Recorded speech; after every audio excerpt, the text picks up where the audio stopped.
I'm Susan Dubois. I'm an endocrinologist and I work for community care health centers.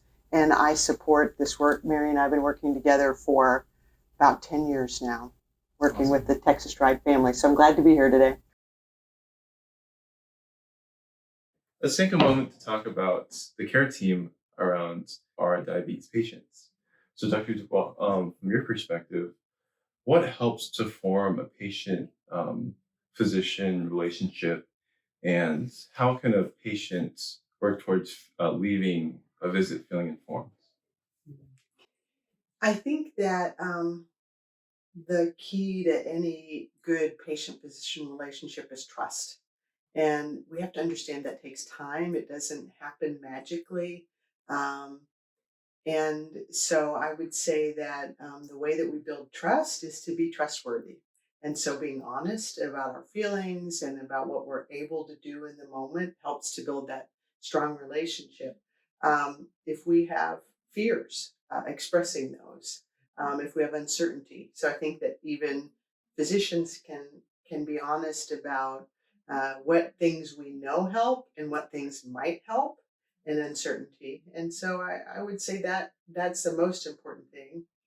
Um, the other thing that would be really important in each visit is to have an agenda.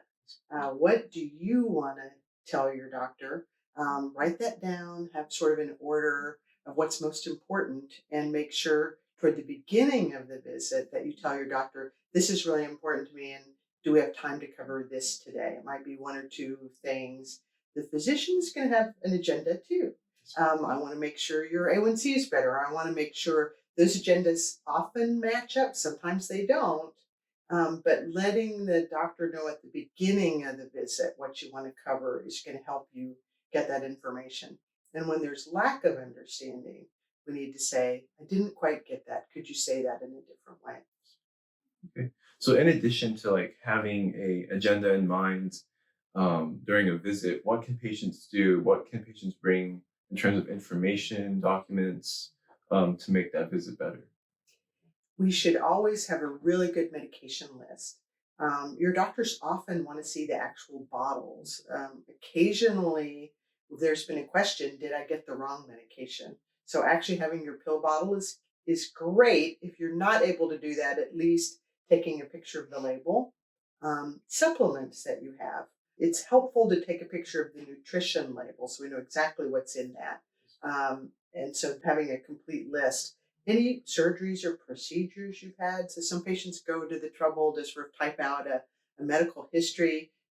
You don't have to do that, but if you had a timeline of sort of major events, that would be helpful. If you had any um, key pathology results, if you had a biopsy, keeping a record of those actual reports can be helpful if you ever move out of state or see another provider.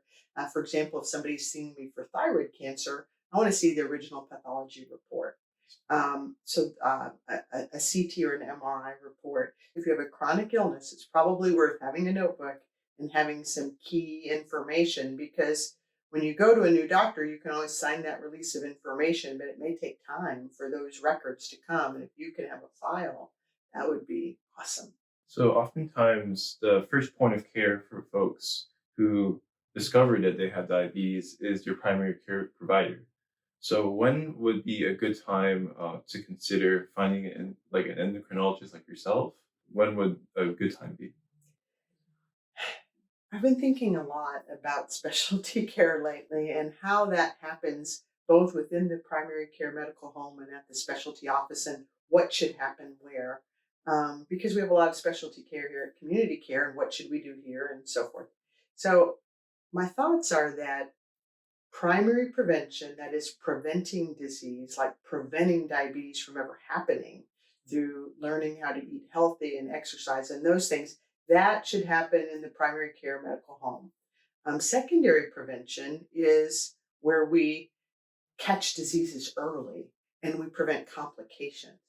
And that should happen in the primary care medical home. So you're working with your doctor, you have good control of your A1C, you don't have a lot of complex complications, you haven't had a heart attack, stroke, you haven't had a diabetic foot ulcer. So early stage disease that's fairly straightforward to manage should happen in the primary care medical home. But now, when we get what we call tertiary prevention, that's managing complications of a complex disease, that should happen with a specialist. And so you should always see an endocrinologist if you have major complications from your diabetes. And I would say things like cardiovascular disease, you've had a stroke, you've had a diabetic foot ulcer or painful neuropathy that's interfering with your life, severe low blood sugars that are hard to manage, your A1C is not in control. For whatever reason, you haven't been able to be successful with your primary doctor, then you should seek specialty care. Wow. Yeah, that definition of primary, secondary, tertiary prevention makes it really easy to understand. So one of the trends, I guess, in healthcare is that the care is moving towards a multidisciplinary team. So, in the hospital, there'll be, they have the physician, and then they have physical therapy, occupational therapy, nutritionists, and other folks all around the patient coordinating their care. So how does that kind of approach look like in diabetes care? And when would you recommend folks to seek multidisciplinary care? We should always have a dietitian on our team. Many people who have more complex problems might need help navigating. So if you have to coordinate care with multiple folks and you're having trouble doing that, care managers or care navigators are often provided through the insurance company. So you could ask about that. But it depends on the complications that you've suffered. So if you've had painful feet or something, you should see a foot specialist, or if you have an ulcer wound care specialist. If you have cardiovascular disease, you might need a cardiologist or a neurologist.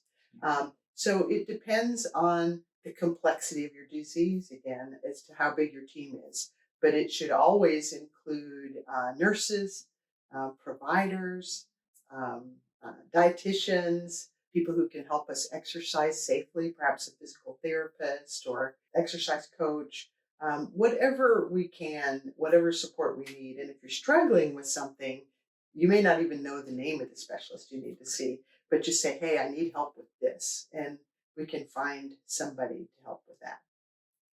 Perfect.